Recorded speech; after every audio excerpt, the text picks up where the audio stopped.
A gaguez é um distúrbio da linguagem que afeta cerca de 1% das crianças. Regra geral, trata-se de uma situação transitória, embora haja casos em que se torna permanente.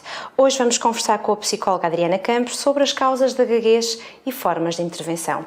Que fatores podem então desencadear uma gaguez? Não há respostas exatas para essa questão. Sabe-se que não há uma causa única e que, de facto, a gaguez pode resultar de uma inter-relação entre causas biológicas, sociais e psicológicas. E em que idade é que se manifesta mais frequentemente este distúrbio? Olha, entre os 3 e os 5, menos frequentemente entre os 5 e os 9 e quase nunca a partir dos 12, 13 anos.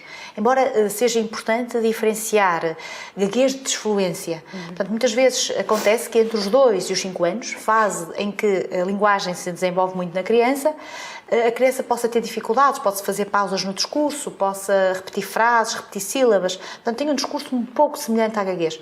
Mas isso, de facto, não é gaguez. Digamos, tem a ver com a fase de aprendizagem em que ela está. E como intervir, então, para evitar que essa desfluência se transforme numa gaguez? Olha, é fundamental a atuação das pessoas que rodeiam a criança. Devem ter uma atitude calma e descontraída em relação a essa questão. Não devem censurá-la, não devem tentar corrigi-la abruptamente, devem até transmitir-lhe a imagem de que, de facto, isso será algo que ela ultrapassará à medida que irá fazendo maiores conquistas na área da linguagem. É importante olhá-la nos olhos, dar-lhe tempo para falar, ouvi-la e não tentar colocar imensas questões ao mesmo tempo, muitas vezes acontece, não há calma suficiente e a descontração para dar tempo à criança para falar. É também muito importante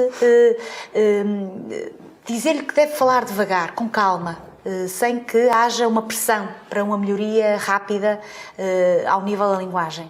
E na escola, como é que deve ser feito a intervenção e o trabalho com uma criança com gaguez? Olha, a gaguez, pela minha experiência, pode ser uma questão dramática para a criança. Isso vai interferir com a sua autoestima. Tem geralmente sentimentos de vergonha, de inferioridade. E, portanto, é fundamental os professores terem em consideração este aspecto. Não só a gaguez, mas outro tipo de particularidades geram provocação. É importante discutir o efeito da provocação nos outros, o efeito negativo que isso pode ter. Um outro aspecto importante é, por exemplo, quando o professor questiona a turma. Se há uma questão que vai ser colocada à turma, é importante que a criança que tem problema de gaguez responda logo de imediato, se é que vai ser ela a responder, de forma a não aumentar a sua ansiedade.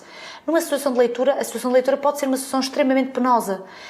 Por isso, pôr mais que uma criança a ler ao mesmo tempo pode ser uma estratégia que não deixa a criança assim exposta ao grupo.